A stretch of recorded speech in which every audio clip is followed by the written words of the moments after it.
Oke. Jadi awal diskusi kita ini kan judulnya tadi aksi yang menertawakan. Saat aksi boykot Israel ditertawakan. Sebelum saya lanjut lagi, saya sedikit dulu nih, Mbak Monik tadi Anda bilang, ini sebenarnya ngaruh nggak sih aksi-aksi boykot ini terhadap berhentinya agresi Israel ke Palestina? Oke. Israel ini kayaknya udah ketiga kalinya saya mengatakan di program TV One bahwa Israel akan berhenti berperang di Gaza jika tawanan itu dibebaskan. Pertanyaannya ngaruh atau enggak? Bukan tawanan itu dibebaskan. Saya nanya ngaruh enggak nih menurut Anda? Aksi boykot itu tentu saja mereka yang sedang fokus membebaskan Sandra tidak ngerti dengan apa yang terjadi di Indonesia ini. Jadi karena mereka fokusnya adalah membebaskan, menyelamatkan tawanan. Oke, nah ini berkaitan. Nah, mungkin saya bisa tambahkan juga satu hal ya tadi soal boykot itu di Indonesia itu jangan lupa ada aturan undang-undang anti monopoli. Jadi jika ajakan memboikot itu ternyata ujung-ujungnya adalah untuk yang tadi dikatakan ya supaya ini nggak laku produk yang B, produk A nggak laku, produk B laku. Nah itu bisa-bisa pelaku usaha jauh karena ini kan masyarakat secara swadaya. Iya, itu dia. Tapi kan ada unsur pemaksaan. Jika sampai ada pemaksaan, tidak ada yang memaksakan kalau menurut saya. Geruduk ke restorannya. Tunggu, jangan makan salah. di restorannya, sebentar, Mbak Monik, jangan dipersekusi. Salah nah itu bisa dikasuskan di Undang-Undang Monopoli tadi pasal saya mau koreksi. 10. Ada unsur pemaksaan nggak masyarakat yang memboikot kalau menurut Bapak-Bapak? Nggak ada pemaksaan. MUI ngasih fatwa itu juga sifatnya juga nggak wajib gitu loh. Jadi makanannya tetap halal. Kopinya, ayam gorengnya, pizzanya secara fikih itu halal. Ya Anda makan nggak langsung kayak makan daging babi, beda ya. Tapi itu lebih kepada etika kita, adat kita, empati kita. Ya maka yang diharamkan oleh itu kita mengkonsumsi produk-produk yang terafiliasi mensupport Israel. Itu fatwa yang sifatnya boleh dikerjakan, boleh tidak. Ya silahkan, tapi kita sebagai umat Islam kan kita menginduk kepada majelis ulama kita. Saya mau nanya deh sama adik-adik mahasiswa di sini dari Pancasila, ada yang ngerasa dipaksakan nggak untuk melakukan boykot? Jawab untuk tidak ada. Tidak ada. Tidak ada rasa paksaan. Kamu tapi ikut gerakan boykot? Kebetulan saya tidak ikut gerakan boykot karena saya masih membutuhkan beberapa barang-barang di kehidupan saya sehari-hari. Dari sini ada yang ikut melakukan boykot nggak? Di depan saya mungkin? Atau boykot sebagian? Boykot sebagian, betul? Tangannya aja, kalau nggak ada suaranya tangannya. Ada yang ikut boykot atau tidak?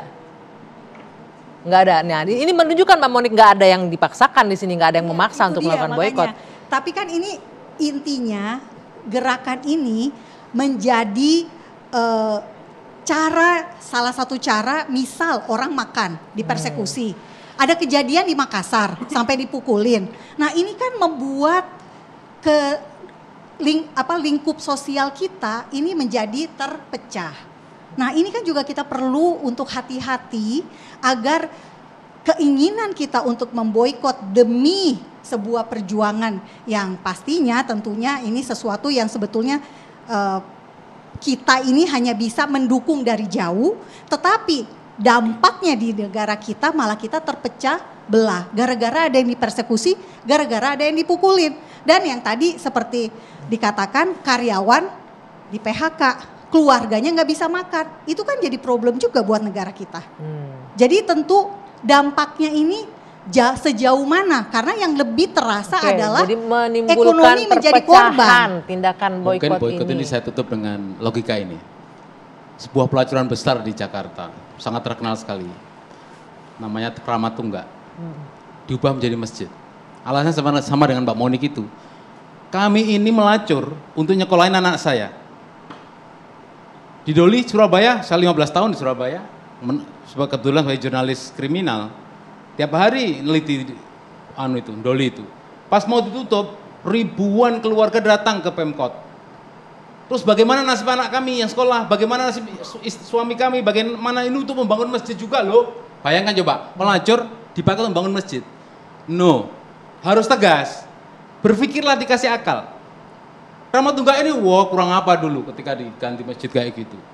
Tapi ini namanya kepedulian. Mudorotnya lebih banyak. Ya, orang melacur, pendidikan pelacuran, apalagi bertahun-tahun sampai anak umur 6 tahun ngelacur dengan nenek umur 60 tahun di Surabaya yang membuat Bu Risma itu menutup Doli. Daripada kesulitan mencari kerja, punya akal cari kerja bisa. Tapi kalau dikendalikan oleh nafsu, melacur, atau sekarang konteksnya adalah Starbucks, nanti terus mereka karyawan bagaimana? Kalian dikasih akal, berpikirlah.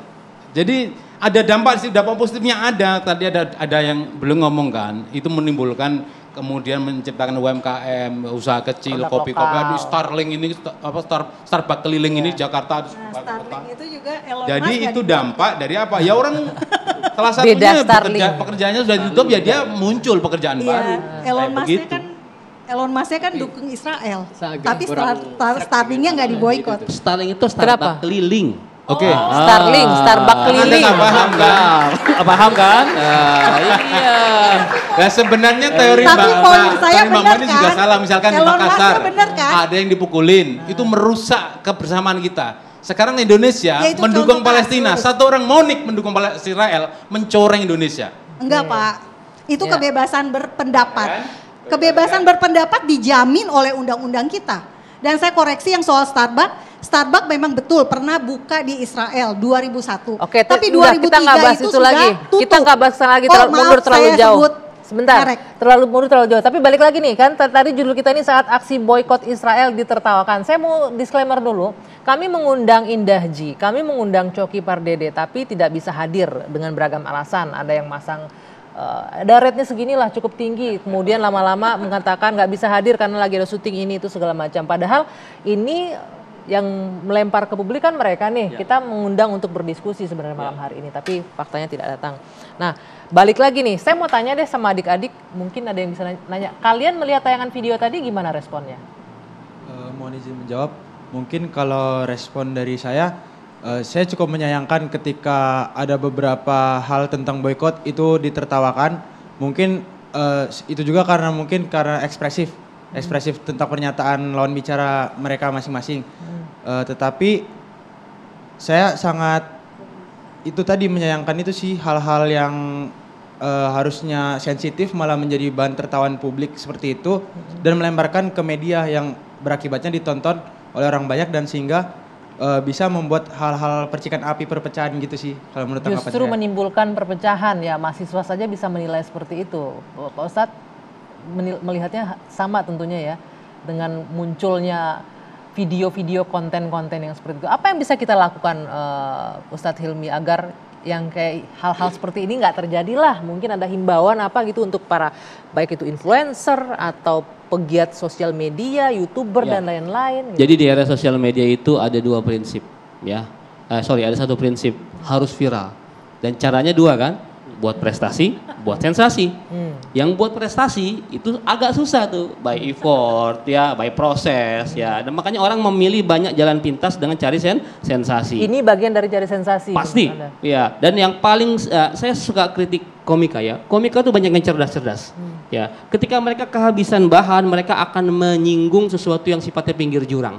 Dan saudara Coki ini sudah beberapa kali melakukannya. Saya sering head to head dengan dia. Ya silahkan di googling nama saya dengan nama Coki. Terakhir mungkin ada yang daging babi dan kurma ya dimasak. Ada juga ketika disebut peristiwa kurban sebagai prank terbesar sepanjang sejarah. Itu kan semua cari gara-gara gitu ya. Dan sekarang di masalah boykot ini memang sifatnya seperti itu, apa memang pengen viral, apa saya mempertanyakan juga kepada Coki ini. Sifatnya seperti itu atau adakah intensi lain? Kalau Bung Nara sebagai pegiat media sosial melihatnya, tapi nanti jeda dulu ya, kita sambung sesaat lagi usai jeda di dua sisi.